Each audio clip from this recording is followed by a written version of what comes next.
Ok, onde é que está? The search for D.B. Cooper. There it is. Just let me know. D.B. Cooper. O Wolfstein está aí. Eu acho que o Wolfstein queria que eu visse isto. Wolfstein, are you there? Are you there, man? Wolfsteinson? Poggies? Dude, esta música tem tipo... tem tipo 30 segundos de silêncio. So weird. Já vi isto na live daqui há uns meses. Really? Deixa-me ver uma cena. D.B. Cooper. Eu já procurei, mas não percebi muito bem o que era. Epíteto popularmente utilizado para se referir a um homem não identificado que secretou um Boeing 24 de novembro de 1961. Único sequestro aéreo sem solução. Tipo, o gajo basou, right? Comprou-me uma passagem usando o pseudónimo Dan Cooper. Devido a uma falha de comunicação da mídia, ele ficou conhecido na cultura popular como D.B. Cooper. Nenhuma evidência. That's so weird, man. What the fuck? That is so weird.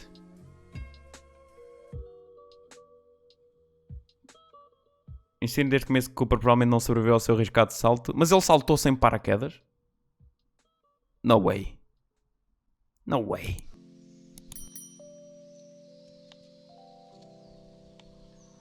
Aeroporto Internacional de Portland, ok. Entrou na aeronave. No final da cabine dos passageiros, acendeu o cigarro, pediu um whisky e refrigerante. What the fuck is this, man? Isto parece um plot de um filme. O bilhete foi escrito com uma caneta de filtro de forma clara, ok. Presos em fios de isolamento vermelho junto com uma grande bateria cilíndrica. Depois de fechar a maleta, ele exigiu 200 mil em moeda americana negociável. 4 paraquedas. Oh shit! Jesus Christ, man. That's insane. Viram os 3060. Yeah, that shit is insane. It is, man.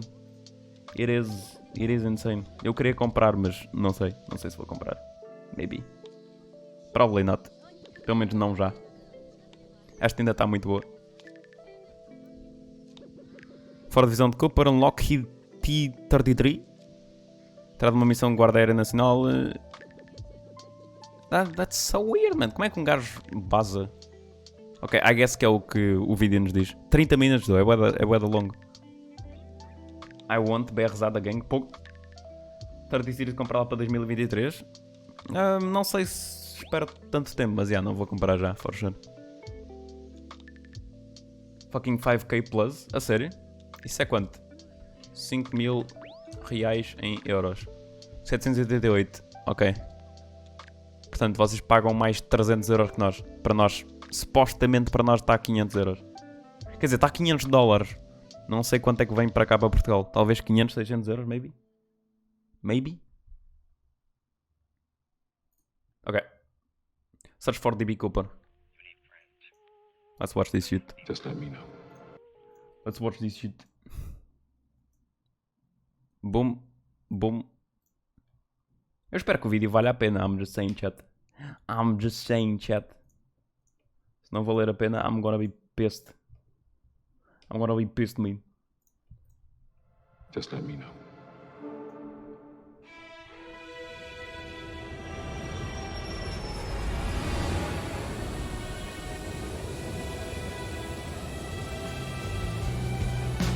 Chega a 2500. Interesting. A daring parachute escape from a flying 727 somewhere between wings. A search was made of the plane immediately. We don't know who he was, where he came from, or where he went. I expect that we'll keep looking until we find him or find out what happened. Mas ele estava de paraquedas, I don't get it. I don't get it. No way que o gajo saltou simplesmente. No way, dude. Para cima disso vai subir muito. Yeah. Eu estou curioso para ver os preços. In the afternoon of November the 24th, 1971, a middle-aged man carrying a briefcase walked into Portland International Airport and purchased a one-way ticket to Seattle, Washington. The man identified himself as Dan Cooper, and along with 36 other passengers and a crew of 6, he soon boarded Northwest Airlines Flight 305. Eu tava lá. Okay. Once aboard, Cooper made himself comfortable in the middle of the last row of seats on the right side of the cabin. He ordered a drink and had a smoke, because this was the 70s. Once the flight was cleared for departure, Cooper turned around and handed an envelope to flight attendant Florence Schaffner. Inside the envelope was a note featuring a handwritten message stating he had a bomb. Schaffner reluctantly sat down beside him and glimpsed what appeared to be 8 sticks of dynamite inside his briefcase. Cooper's demands were quite simple. He wanted $200,000 in cash and 4 parachutes. He also demanded a fuel truck to stand ready to refuel the aircraft once they landed in Seattle. Should they fail to comply with his demands, he threatened to, quote, do the job. Jesus. Once the flight was airborne, Schaffner went to inform the cockpit 200 mil. crew, Yeah, bem while pouco, another meu. flight What the attendant fuck? by the name of Pena remained Só by 200 mil. Cooper's Oh, side. mega lol. By using a telephone in the rear of the cabin, Mucklow acted as an intermediary between Cooper and the rest of the flight crew for the remainder of the hijacking. For the next hour and a half, Sim, na altura era muito. Flight 305 That's true. maintained a holding pattern near Na altura era Seattle, fucking while huge. local and federal authorities scrambled to procure the ransom as well as the 4 parachutes. 10,000 $20 bills were collected from a local bank, while the owner of a nearby skydiving school supplied the chutes. At 5:45 p.m., more than 2 hours past its scheduled arrival, Flight 305 finally touched down in Seattle. By this point, it was well after sunset, and the aircraft was brought to a remote section of the tarmac. Once the flight came to a stop, both the ransom and the parachutes were handed over to Mucklow, who then brought them back aboard. In exchange, Cooper permitted 2 of the flight attendants as well as all the passengers to disembark, many of whom had not yet realized the flight had been hijacked. Dude, that's a monk ass, man. Imagina, With the dude. ransom paid and only 4 crew members remaining Man, on board, imagina estares num avião e gajo destes aborda-te.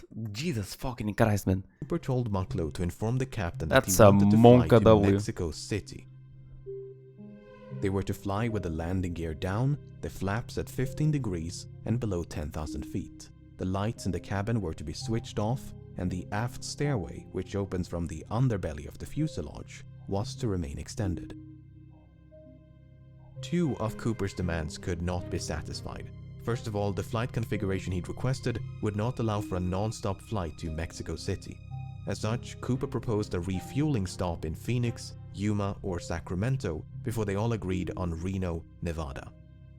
Second of all, it was not possible to depart with the ventral staircase extended.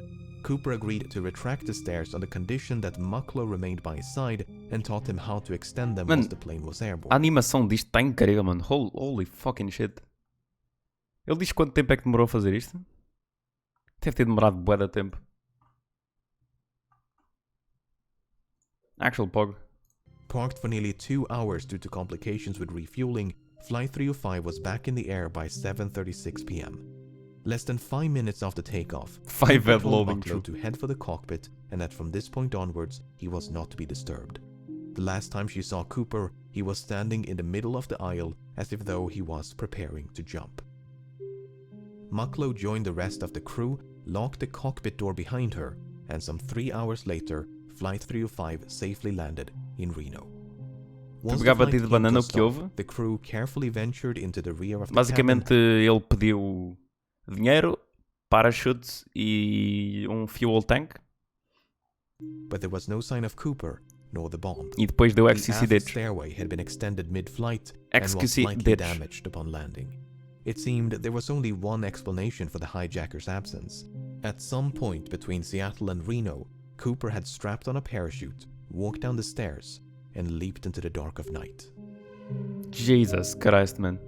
Mano, quem é que é fucking... Mano, quem é que é louco o suficiente para fazer esta merda? That's insane. That is insane. As soon as it became clear that Cooper was no longer on board, dozens of FBI agents converged upon the aircraft, only to discover a disappointing amount of physical evidence.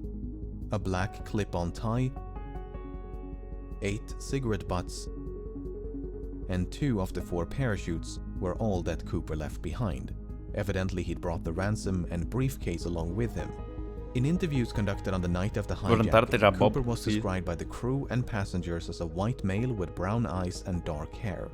He appeared to be in his mid-40s and wore a dark trench coat, a dark suit, a white shirt, a black tie, and dark shoes. Soon after boarding, he'd also donned a pair of sunglasses. Based on this description, the FBI produced the first of several composite sketches.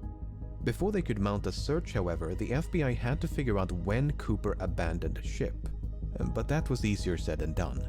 None of the 4 crew members witnessed Cooper jumping from the plane, nor did the pilots of 2 fighter jets which escorted the flight between Seattle and Reno, which is not all what? surprising given it was the middle of the night. E tinha escolta?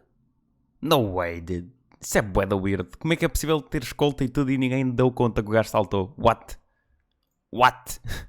Although the flight crew did report something odd, the last communication with the hijacker occurred at approximately 8:05 p.m. when the crew used the intercom to offer assistance, which Cooper declined.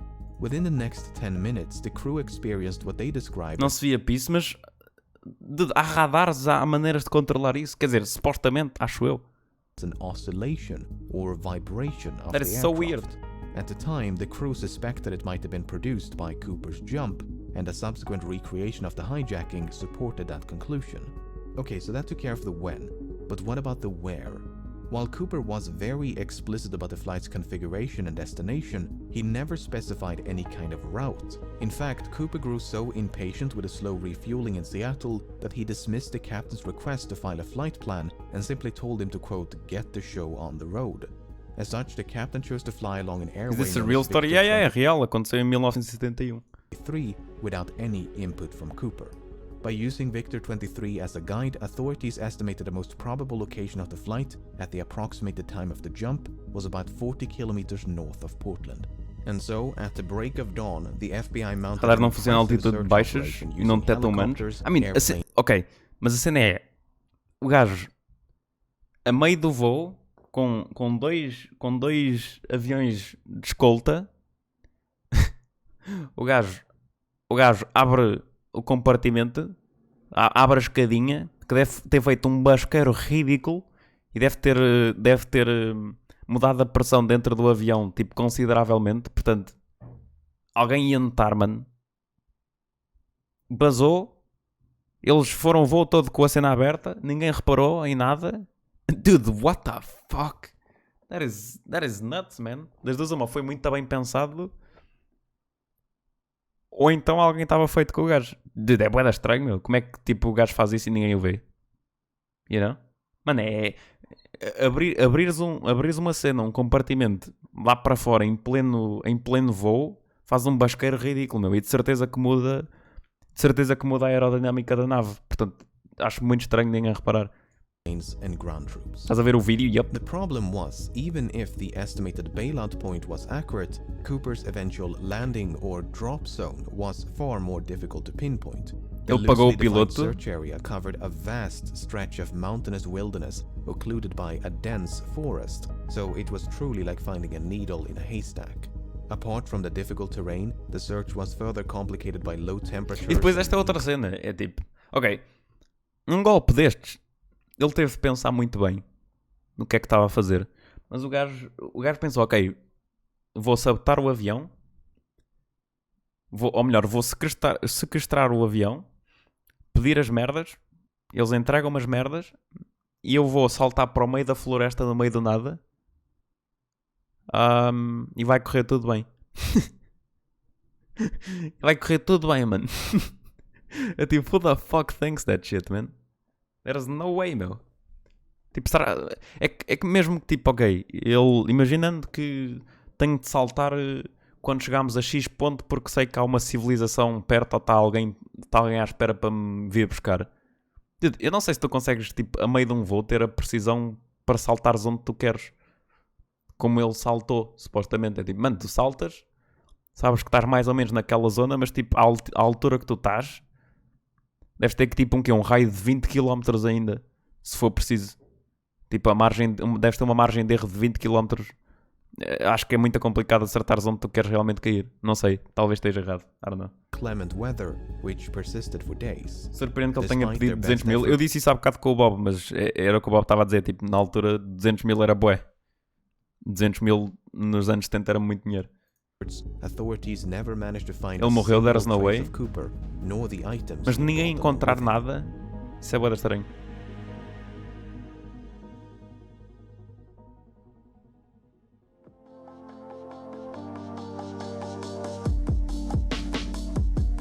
Having made little to no progress by early December, the FBI turned their attention to the $200,000 ransom.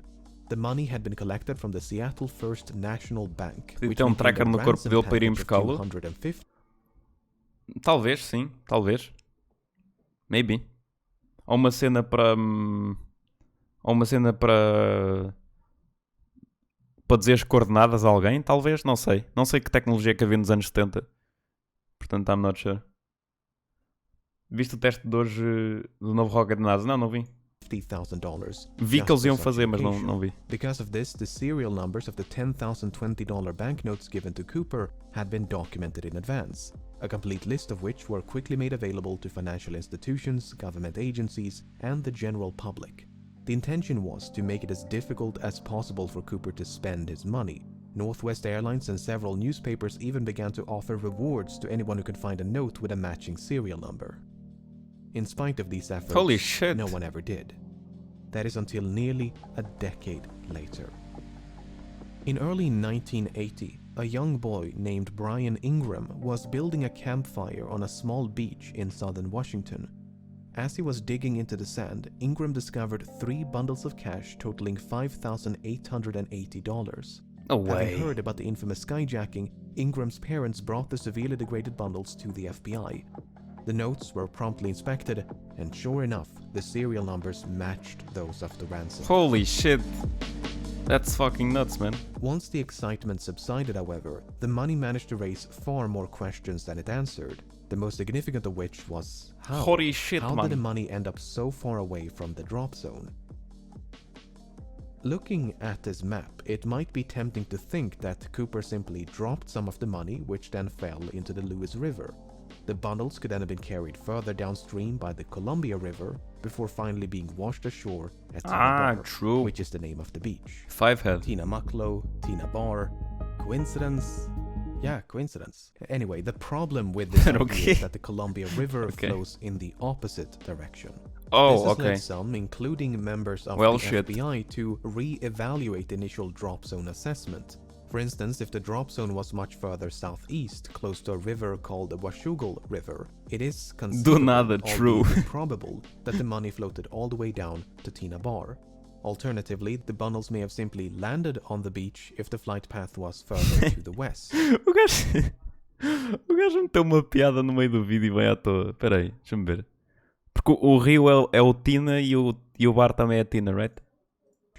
Tina Mucklow, Tina Bar. Coincidence? Yeah, coincidence. That's so random. That's so random. Oh man. Ok, continuando. Tina era o nome de flight attendant? Oh, really?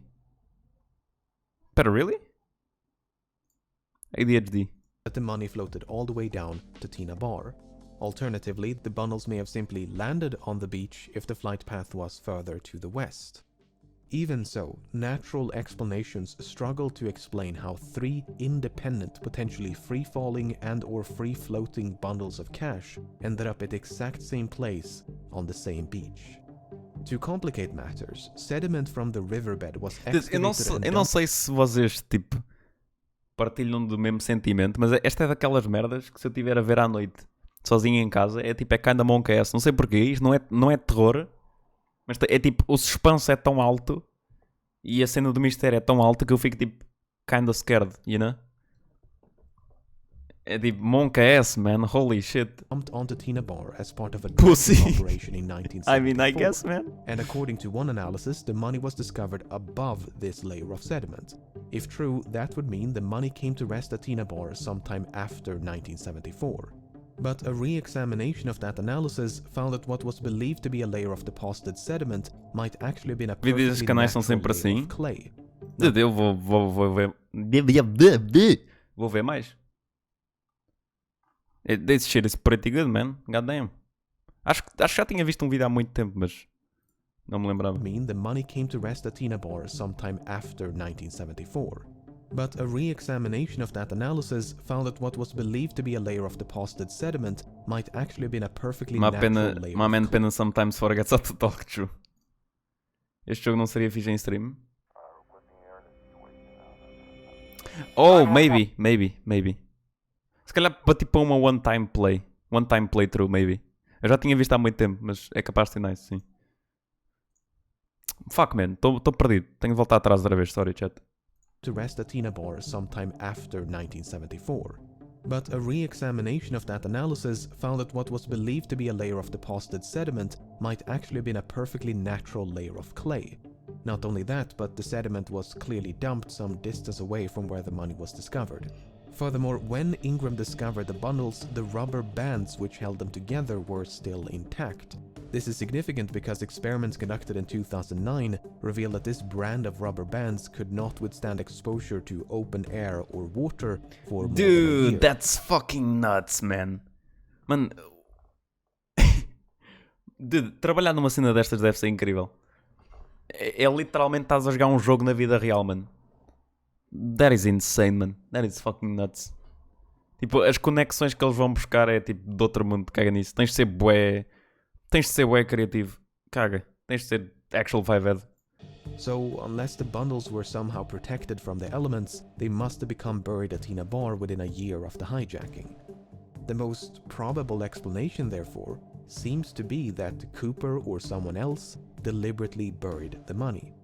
Did Cooper survive and bury the money himself? Did someone else bury the money after stumbling upon Cooper's remains? If there is an explanation which does not require human intervention, it's managed to elude investigators for decades. Suffice it to say, this is a mystery within a mystery. Since Ingram's discovery in 1980, both Tina Bar and the grounds around the Washougal River have been subjected to numerous searches, but to date, there's been no sign of Cooper nor the rest of the money. Isso é tão estranho, mano. What the fuck? Mano, imagina teres um plano em que tu vais sequestrar um avião, pedes dinheiro, pedes recursos, pedes paraquedas e merdas e pedes caminhões de reabastecimento e cenas, planeias uma rota que toda a gente sabe para onde é que estás a ir, foges com o dinheiro e ninguém sabe o teu nome e ninguém sabe a tua cara. Dude, como é que é possível, mano? Isso é ridículo, meu. Holy shit. É que nem a cara sabem. Ninguém sabe como é que o gajo é. What the fuck, man? That is fucking insane. Yo, what's up, Nun? I mean, dude, literalmente o gajo vestiu a manta do Harry Potter e basou, mano. Espera, qual é o nome do chapter? A Leap of Faith. From the very beginning, it was assumed by many that Cooper did not survive his daring escape. It would not make for a very thrilling conclusion to this story, but that's the thing about stories, they're usually far more exciting than reality. While there is no hard evidence for nor against Cooper's survival, a cena é, se ele não tivesse sobrevivido, tinham encontrado o corpo dele, meu. Ou ossos, ou dentes, ou uma merda assim. De certeza, mano. There's no way. There's no way, meu. Se ele morresse, tipo, na queda, é impossível não encontrar o corpo dele. That he fell to his death is not without merit. When Cooper leaped into the darkness, Flight 305 was plowing through a frigid rainstorm at roughly 170 knots, 10,000 feet above southern Washington. The wind was so violent that it ripped out a placard from the aft stairway, which was later recovered in 1978 almost directly below the estimated flight path. To say that Cooper was not dressed for the occasion would be an understatement. The ground beneath him, meanwhile, was obscured by multiple layers of clouds, what concert cost 45 cents? Without knowing his precise location. Even if he could see the ground and had a specific drop zone in mind, the parachute he selected was non-steerable, meaning he would not have been able to steer his descent towards a specific landing spot, thus precluding any potential coordination with an accomplice. 50 Cent fit Nickelback. Oh While my Cooper god. expressed some familiarity with parachutes, his actual competence level is up for debate. actually It's widely gostei. believed that Cooper demanded 2 pairs of parachutes, 2 primary and 2 reserve, to make the authorities believe that he intended to take a hostage. That is precisely what happened, as the FBI contemplated, but eventually decided against sabotaging the chutes, as they did not want to risk the life of an innocent civilian.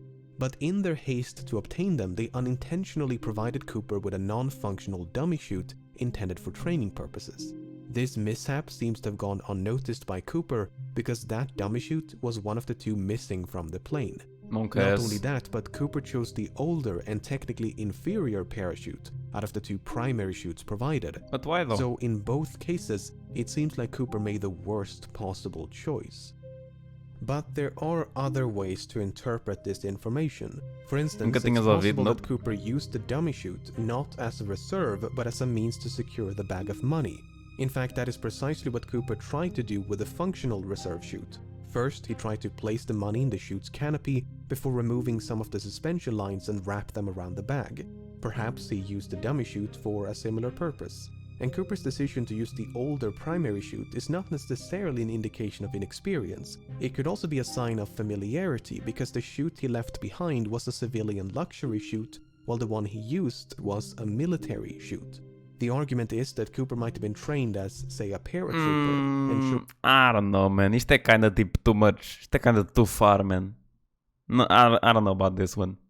Isto é kinda too far. Não sei. Maybe. Eu não conheço paraquedas. Se calhar até faz sentido. was the older military chute because that's the one with which he was most familiar. And there is at least one other reason to suspect that Cooper had a military background. While the flight was in a holding pattern near Seattle, Cooper mentioned that the McCord Air Force Base was only 20 minutes away from the Seattle-Tacoma airport. At the time, that was an accurate assessment and might I don't think so. Pessoa sem treino é que se manda de paraquedas. True, kinda true. Also true. Mais far que isso são os meus matches no Tinder. True, dude. Same military here. background. Somente porque não tenho Tinder. Apart from the potential military connections, Cooper may even have had links to the Central Intelligence Agency. You see, the type of aircraft CIA? Cooper chose to hijack, Are you the Boeing police? 727, was also Are you used the by FBI? the CIA to covertly drop agents and supplies during the Vietnam War. A task for which the Boeing 727 was Is you uniquely FBI? qualified due to its distinctive aft stairway. So it's fairly safe to assume that Cooper chose to hijack a Boeing 727 specifically because it provided a relatively safe means of escape. Esta merda é que me faz bué da confusão. O gajo abre uma porta no avião, ninguém dá por nada, ninguém sabe quando é que ele caiu, ninguém sabe nada. Ninguém sabe. Deve ter feito um basqueiro enorme, ninguém sabe. That's super weird. Com aviões a patrulharem o avião de escolta. That's so weird, dude. Isso é bué da sketchy para mim. Acho muito estranho. Of this from the CIA or came to that conclusion independently. Aliás, eles não só não se aperceberam quando é que ele abriu a cena, como só viram que a cena estava aberta quando aterraram. Dude, what? Another question. However, the fact that Cooper chose to hijack a flight operated by Northwest Airlines was apparently random chance. When Tina Mucklow asked Cooper about his motives, militar, he sabia o que estava a fazer? It's not because I have Yeah, a most grudge likely, towards sim. your airline. It's just because I have a grudge. Eu, como rapaz He latino-americano, tenho medo further deles, clarified that monca. Flight 305 just happened to be in the right place at the right time. Even so, it's clear that Cooper came prepared. He seemed to know a great deal about aircraft and aviation. He appeared to be familiar with the local terrain. He maintained a low profile to avoid a panic. He covered his eyes with a pair of glasses to conceal his identity. He left very little evidence behind, and he demanded 4 parachutes to force the assumption that he was taking a hostage. He was even cunning enough to reclaim the note which he'd initially given to Florence Schaffner. Apart from the name he wrote on his plate, He was cunning enough to the assumption that he was taking a hostage. He was even cunning enough to reclaim the note which he'd initially given to Florence Schaffner. Apart from the name he wrote on his plane ticket. Ele foi buscar a note, imagine. Eles disseram que o avião estava a voar no meio de uma tempestade bastante fora, com chuva agressiva. Deve ter abafado o som. Pá, maybe, yeah, I guess. Polícia aí para de interferir no meu país. There are no other samples of Cooper's handwriting. They're watching, chat. They're watching. But for all his planning and cunning, it seems Cooper did not give enough thought to his eventual escape. Not only did he fail to specify a route, but he was forced to make a last-minute destination change from Mexico City to Reno. He could have demanded more appropriate parachuting equipment like a pair of boots, a helmet, or jumpsuit. He could even have specified the ransom to be delivered in larger denominations to make it lighter and less cumbersome to carry. Presuming he did survive the fall and made it safely to the ground, he may then have had to make his way through a dense, partially snow-covered forest. Exato, meu. Isto é o que me atrofia mais, meu. How the fuck? Como? And a trench coat in late November. I get the distinct impression that Cooper's escape was much more of a leap of faith than a carefully executed jump. On the other hand, authorities never received a missing persons report matching the description of Cooper in the wake of the hijacking. This might suggest that Cooper did survive and that he swiftly and quietly resumed his normal routine. Furthermore, other hijackers have performed similar stunts, and many of them did survive even if they were quickly apprehended. Finally, the simplest explanation for how 3 bundles of cash ended up at Tina Bar is human intervention. At the end of the day, most of this is based on nothing but supposition. Without any concrete evidence of Cooper's demise, it leaves the door wide open to the far more exciting proposition that he did, in fact, survive. That is so weird. Eu não conhecia esta história. I had no clue. By the time the press got wind of the hijacking, the FBI had already begun to investigate a few potential suspects. Among them was a man in Portland with initials DB and surname Cooper. This Cooper was quickly eliminated as a suspect, but due to a mix-up by the press, the name Dan Cooper was confused for DB Cooper, and the rest is history. While Dan Cooper is most likely a pseudonym, there is a comic book series of the same name. The comic is written in French and centers around a Canadian pilot named Dan Cooper. While the comic was not translated into English nor sold in the United States before 1971, it was available in Canada, which has a large French-speaking population. Given that American and Canadian accents can be difficult to distinguish, it's possible that Cooper, who was described as having no discernible accent, was a bilingual Canadian. This might even be supported by something that Cooper might have said. You see, when the captain relayed Cooper's demands to air traffic control, he used the phrase negotiable American currency. It seems doubtful that an American citizen would specify American currency, so perhaps Cooper was not American. The problem is, we don't know if this is a direct quote. Por que ele não disse simplesmente dólares americanos? What? That's so weird. Wants money in negotiable American currency. What? É uma maneira bué estranha de pedir dinheiro, não é? Is it not? From Cooper or paraphrasing by the captain.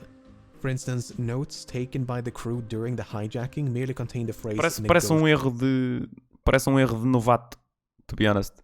Tipo, simplesmente diz dólares americanos. That's it. American currency. So perhaps Cooper was not American. The problem is, we don't know if this is a direct quote from Cooper or paraphrasing by the captain. For instance, notes taken by the crew during the hijacking merely contain the phrase negotiable currency, while testimonies provided by the crew after the hijacking once again asking for your financial support. $200,000 in cash is nothing close to a no. I mean, clearly, mas porque é que ele haveria de dar informação assim? Na volta é tipo psicologia inversa, you know? Para eles ficarem tipo, será que ele era canadiano? E eles tipo, pepelaf. They don't know. Causa a confusão, yeah, maybe. The problem is, we don't know if this is a direct quote from Cooper or paraphrasing by the captain. For instance, notes taken by the crew during the hijacking merely contain the phrase negotiable currency, while testimonies provided by the crew after the hijacking include phrases like $200,000 in cash and circulated US currency. So, Cooper might have been Canadian, and he might have taken his name from the Dan Cooper comics, just as he might have been American, and might have taken his name from something or someone else. Nearly half a century has gone by since the hijacking took place, and in that time, thousands of suspects have been questioned and investigated. There's a pretty it cool would channel obviously be impossible called to cover Mustard. all of them here, but let's Lots take of a story look at about some of planes the and stuff, people Paul. that at some point or another Who asked have been about suspected of being man? DB Cooper. Toxic.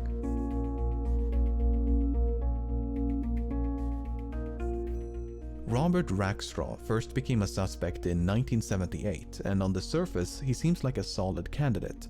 He was a decorated army paratrooper and helicopter pilot. I mean, he had experience with explosives. He had an extensive criminal record. Yeah. He had an uncle named John Cooper who was an avid skydiver. He was expelled holy from the army. Shit, dude. É que depois começa. É tipo, num mundo onde tu tens 7 bilhões de pessoas, que descobri há pouco tempo que não se diz bilhões, mas sim milhares, 7 mil milhões. Descobri há pouco tempo que bilhão é mais do que o que eu pensava que era.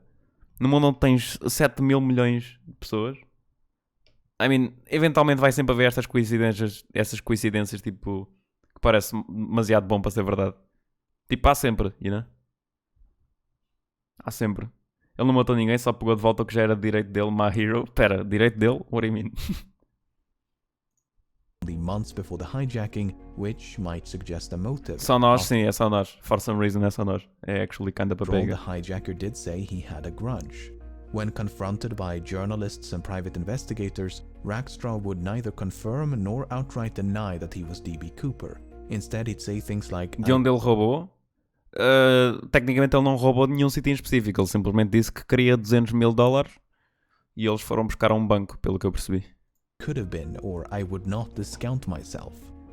On the other hand, Rackstraw had light-colored eyes, which Cooper did not.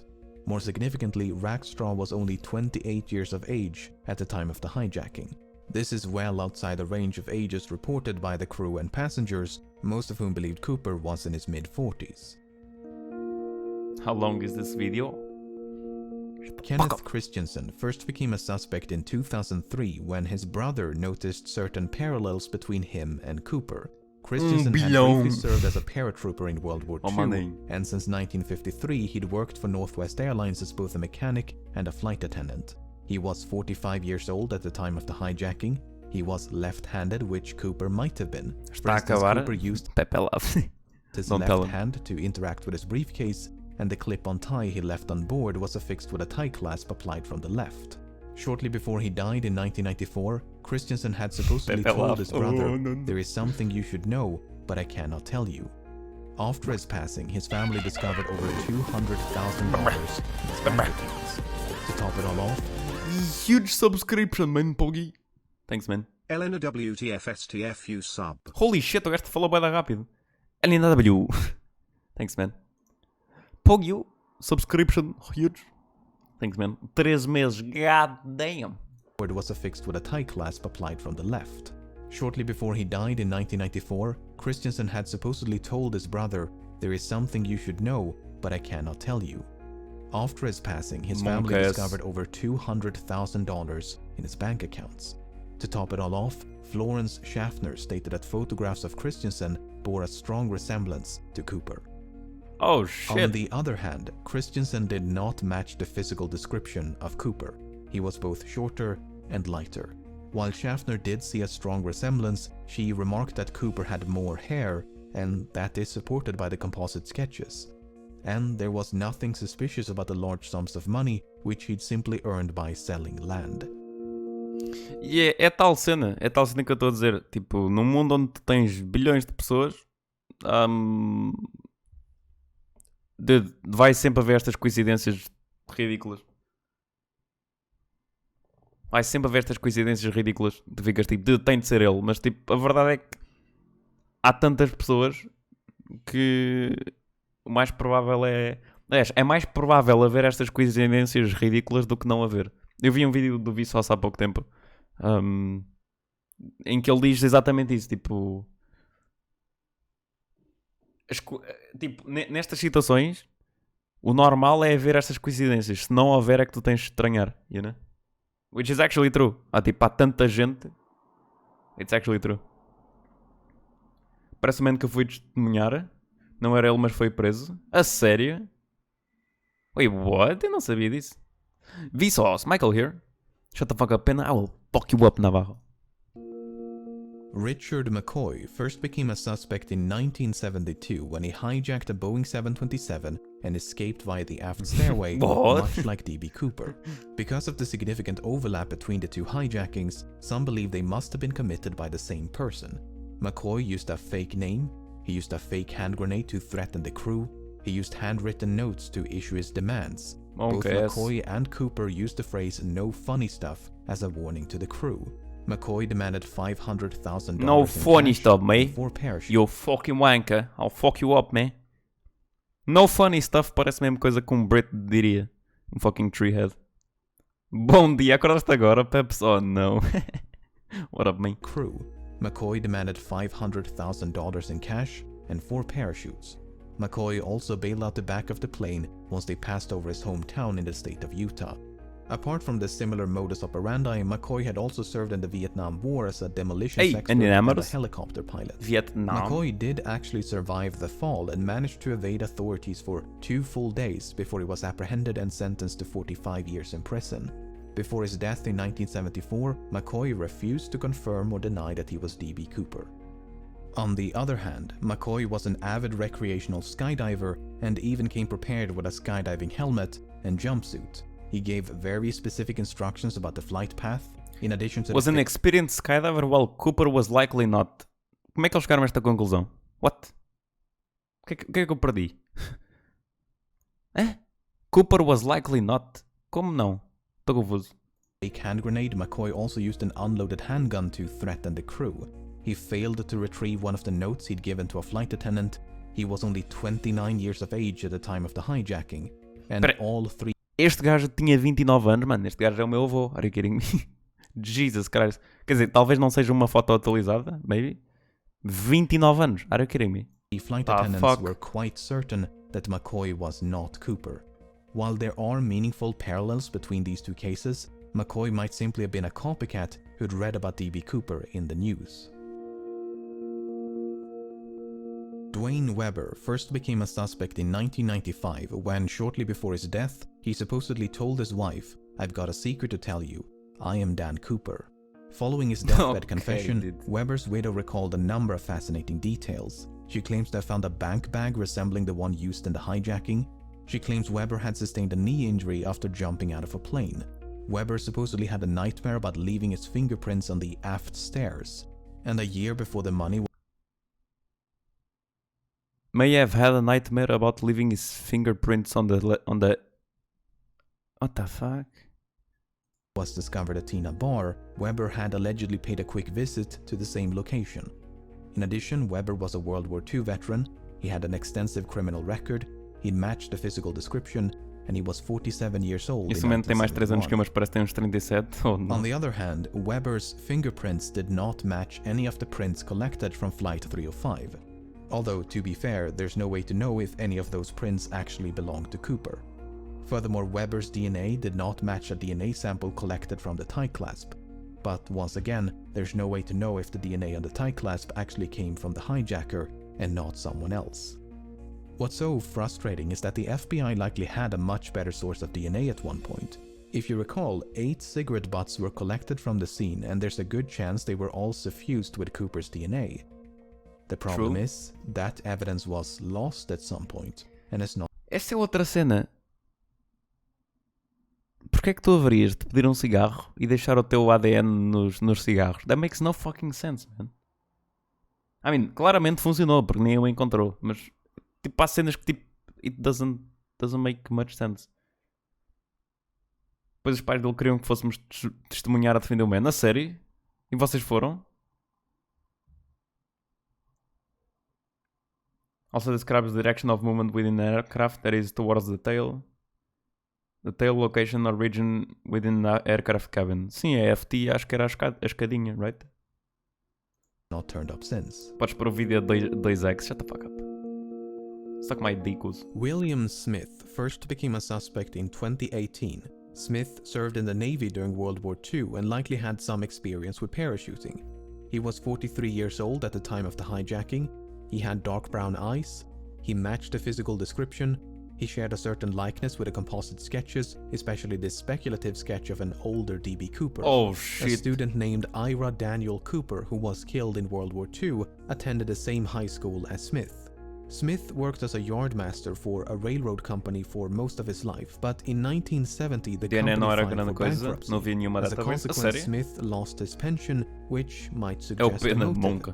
He could, for instance, have developed a grudge towards the airline industry for their role in bringing about the downfall of the rail transportation industry. It's further speculated that Smith could have used his knowledge of railroad networks to hop on a train and escape undetected. Oh, true. On the other hand, Smith spent his entire life in the northeastern United States. Given that the hijacking occurred on the other side of the country and was committed by someone who at least appeared to be familiar with the local terrain, Smith is not the most ideal candidate. However, the fact that Smith worked as a yardmaster is interesting. You see, the tie that Cooper left behind was recently examined using an electron microscope, which uncovered various metallic particles. Some of these particles, especially pure titanium, were quite rare in 1971. Bro, what? Dude, isto é way too dang shit, man. Como é que tu chegas a estas conclusões? Are you kidding me? Holy fuck. I mean, é o trabalho deles, ok? I get it, mas still. This might suggest that Cooper worked as a manager at some sort of chemical or metallurgical facility, or possibly a rail yard. That is way too dang, dude. Holy fuck. If nothing else, I hope this limited selection of suspects illustrates just how difficult it is to be certain when you have so little evidence to work with. I mean, o gajo está morto anyways. He's gone, boys. 5 individuals GG. look nothing alike, yet any one of them could be D.B. Cooper. Was Cooper really in his mid-40s, or did he simply look old for his age? Did Cooper really serve in the military? Which one of these sketches most closely resemble Cooper? In 2016, the FBI had to admit defeat and officially close down the case, unless someone stumbles upon Cooper's remains. Quando é que eles fecharam o caso? Military. Which one of these sketches most closely resemble Cooper? In 2016, the FBI had to admit defeat and officially close down the case, unless someone stumbles upon Cooper's remains or manages to track down the rest of the money. It seems there is little hope of resolution. Did Cooper survive? I have no idea. But as long as that possibility cannot be dismissed, the legend of D.B. Cooper will no doubt persist. God damn.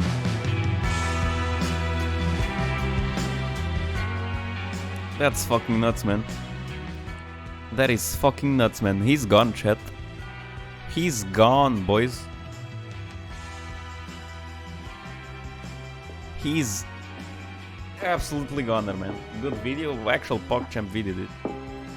Novo canal para roubar content. Pog you.